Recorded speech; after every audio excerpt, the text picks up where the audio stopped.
বন্ধুরা, তোমরা সবাই কেমন আছো? আমি খুব ভালো আছি। তো দেখো, তোমাদের সাথে লাস্ট শেয়ার করেছিলাম আমি বরাভূমি স্টেশনে নেমে পড়েছিলাম। আমাদের গাড়ি চলে এসছে।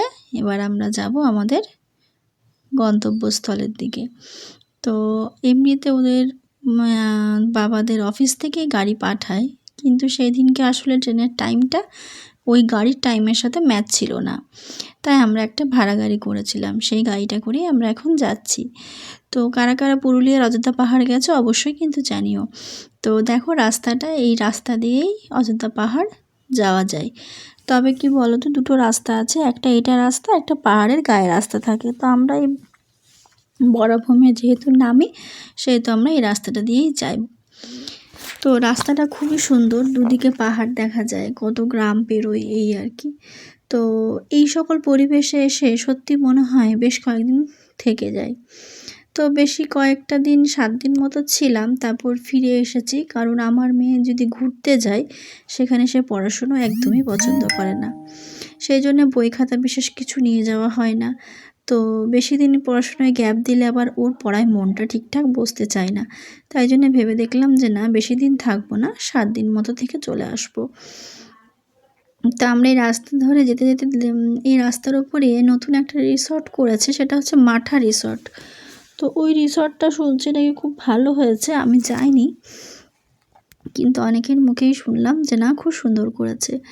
তো দেখো এই গ্রামের রাস্তাগুলো আর এই জঙ্গলটা দেখো, এটা প্রচুর গাছ আছে। আর এইখানে একটা জায়গায় লেখা আছে হাতি পারাপারের রাস্তা, মানে ওই রাস্তাটার ওই জায়গাটা দিয়ে হাতির দল মাঝে মধ্যে বেরোয়। দেখছো রাস্তার সৌন্দর্য দেখো। আসলে কি বলো তো, গাড়ি থেকে ভিডিও করেছি তো খুব একটা ভালো ভিডিও করতে পারিনি। গোল গোল করে ঘুরে ঘুরে রাস্তাটা যায়, আর দুদিকে ঘন জঙ্গল। তো এই বিশেষ করে এই জায়গাটুকু আমার খুবই ভালো লাগে, খুবই। দুদিকে জঙ্গল আর মাঝে সোজা রাস্তা। কে কে অযোধ্যা পাহাড় গেছো আমাকে অবশ্যই কমেন্টে জানিও, এবং কার আবারও যেতে ইচ্ছে করে। সত্যি এই সকল জায়গায় একবার গিয়ে যদি কাউরি মনে হয় আর যাব না, সেটা হতে পারে, কিন্তু একটু কদিন থেকে ঘুরো, দেখবে সকলের ভালো লাগবে। তো এই দেখো, এটা হচ্ছে মাঠা পাহাড়। এই পাহাড়ের হয়তো আশেপাশেই কোথাও মাঠা রিসর্টটা করেছে, আমার ঠিক জানা নেই। আমার এক বান্ধবী এসেছিল, ও গেছিল মাঠা রিসর্ট। তো এটা হচ্ছে মাঠা পাহাড়। আরেকটা আমরা এখানে পাহাড় দেখতে পাই, সেটা ওরা বলে চ্যামটা বুরু না এরম কিছু একটা। বুরু মানে মনে হচ্ছে হয় পাহাড় নয় শৃঙ্গ, আমার ঠিক খেয়াল পড়ছে না ওই অর্থটা আর কি। তো চ্যামটা বুরু হচ্ছে আমাদের অযোধ্যার হায়েস্ট পিক আর কি, অযোধ্যা পাহাড়ের রেঞ্জ হয়তো পাহাড়ের সেই অনুপাতে আর কি। এই পাহাড়ে অনেকে ওঠারও চেষ্টা করে, অনেকে উঠেওছে হয়তো। তো এই দেখো, ছোট্ট ছোট্ট পাহাড়ের কোলে কিছুটা রাস্তা জঙ্গল, আবার কিছুটা রাস্তা গ্রাম। পাহাড়ের কোলে গ্রামগুলো অবস্থান করেছে, খুবই সুন্দর দেখতে লাগে। তো আমরা যেহেতু গাড়িতে করে পেরোচ্ছিলাম, পাশ দিয়ে পাহাড়গুলো ছুটে ছুটে যেন মনে হচ্ছে পেরিয়ে চলে যাচ্ছে। এই বাইরের প্রকৃতির পরিবেশ দেখতে দেখতেই মোটামুটি পৌঁছে যাওয়া যায় আর কি। মোটামুটি বরাভূম স্টেশন থেকে আমাদের বদ্দের যে কোয়ার্টারগুলো আর কি, পিপিএসপির যে টাউনশিপ, সেটা মোটামুটি ওই 8 ঘন্টা 40 মিনিট মতো মনে হয় লাগে। আমি ঠিক সঠিক ঘড়িটা দেখিনি। এই দেখো এখানে কি সুন্দর এই পুকুরে জানো তো এই পাহাড়ের প্রতিচ্ছবিটা পড়ছিল। ভিডিওতে আসলে কি বলো তো, সবটা পরিষ্কার করে ওঠে না, তো সেই জন্য ঠিক আমি দেখাতে পারি না। তো যেটুকু পারি ভিডিও করতে সেটুকুই করি। আর এই ছোট্ট ছোট্ট বাড়িগুলো এখানে, এই আর অযোধ্যা পাহাড়ে আমি এর আগেও গেছি, মানে আমার যেহেতু বাবার বাড়ি পুরুলিয়াতে, আমি বিয়ের আগে অনেকবারই গেছি। তো তখনকার অযোধ্যা পাহাড়ের পরিবেশ বলো বা দোকানপাট বলো, আর বর্তমান দিনে পুরোটা উল্টো। মানে আগে যত কম দোকানপাট মানুষজন ছিল, এখন তত বেশি ভরে গেছে। রিসর্টে রিসর্টে গোটা অযোধ্যা পাহাড় ছেয়ে গেছে। এত রিসর্ট করেছে যে কিছু বলার মতো না। সেখানে মানুষজনও আসছে, এখন ভিড়ও হয়, পর্যটন কেন্দ্র হিসেবে এখন খুবই পরিচিত একটা জায়গা হচ্ছে অযোধ্যা পাহাড়। যে কলকাতা মানে হেন কোনো জায়গা নেই যেখান থেকে লোক এখানে শীতকালে ঘুরতে আসে না। শীতকালে যেমন শীতের আমেজটা পেতে আসে, সেরকম এবার শুরু হবে বসন্তকাল। বসন্তকালে যখন পলাশ ফুল ফুটবে তখনও কিন্তু প্রচুর পর্যটকদের ভিড় এখানে দেখা যায়। পলাশ ফুলের বাগান, পলাশ ফুলের বন দেখতে প্রচুর লোক আসে। পলাশ ফুলগুলো যখন গাছে ফুটে থাকে, বিশ্বাস করো দেখতে অপূর্ব সুন্দর লাগে। যারা দেখেছো তারা নিশ্চয়ই বলতে পারবে। আমি দেখেছি। এইদিকে আমাদের পুরুলিয়াতে অযোধ্যা পাহাড়ের দিকে পলাশ ফুল কিছুটা হলেও দেখা যায়, আর দেখা যায় ঝালদা বলে একটা জায়গা আছে, ওই দিকে রাস্তায় যেতে অযোধ্যা দেখা যায় পলাশ ফুল। তো দেখো গাড়িতে যেতে যেতে আমার মেয়ে আমার মাথায় হাতের উপর মাথা দিয়ে ঘুমিয়ে পড়েছে। আসলে সেই সকালে উঠেছে ট্রেন জার্নি করে না, নাচানাচি হয়েছে, অনেক কিছু গল্প কথা হাসি করেও ক্লান্ত হয়ে গেছে, ক্লান্ত হয়ে ঘুমিয়ে পড়েছে। তো আর এই জানলা থেকে অযোধ্যা পাহাড়ের আপার ড্যাম্প, লোয়ার ড্যাম্প এগুলো দেখা যায়। কিন্তু কি বলো তো, দিনের বেলা দেখা যায় না, কারণ ওটা লাইটগুলো যে রাতের বেলা দেখা যায়, ওদের স্ট্রিট লাইটগুলো যেগুলো জ্বলে, সেই লাইটগুলো দেখে আমরা বুঝতে পারি যে ওপরের লাইটটা হচ্ছে আপার ড্যাম, নিচের লাইটটা লোয়ার ড্যাম, এরকমভাবে। তো আমরা কাঁচা রাস্তা ধরে নিয়েছি মেন রোড থেকে। এবারে আমাদের কোয়ার্টারটা বেশি দূরে নেই, এখান দিয়ে গিয়ে খানিকটা দূরেই আমাদের কোয়ার্টারটা। আমার মেয়েও ওখানে যেতে খুব পছন্দ করে।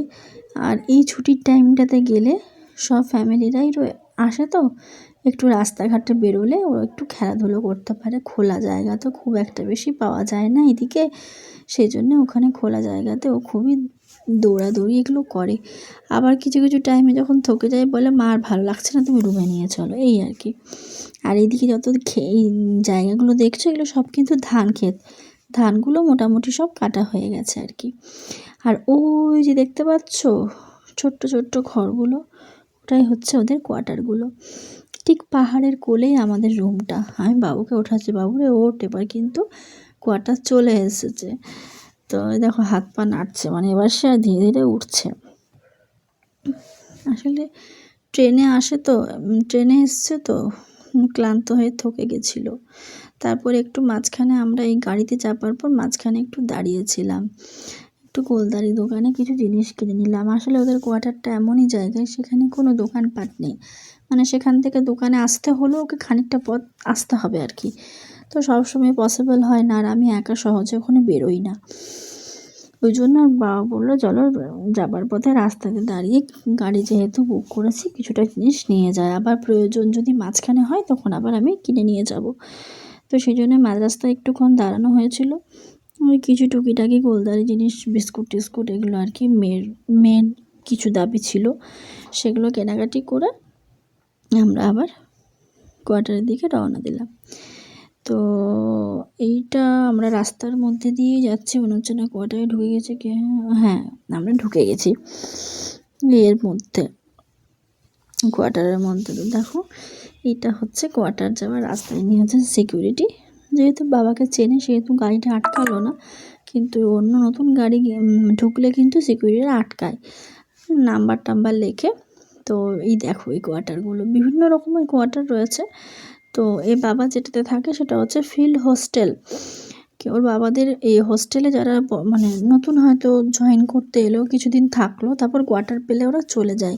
কিন্তু এই বাবা যেহেতু ওখানে কিছু কিছু মানে সেট হয়ে গেছে, আর যেহেতু একা থাকে সেহেতু খুব বড় বিরাট কোয়ার্টার সে মেনটেন করতে পারবে না, সেই জন্য সে এখানেই কমফোর্টেবল। তাই জন্য বললো না আমি বড়ো কোয়ার্টার আর নেবো না, আমি এখানেই ঠিক আছি, সেই জন্য চেঞ্জ করেনি। তো এটা হচ্ছে এদের বিল্ডিং, এরকম বিল্ডিং দু তিনটে রয়েছে।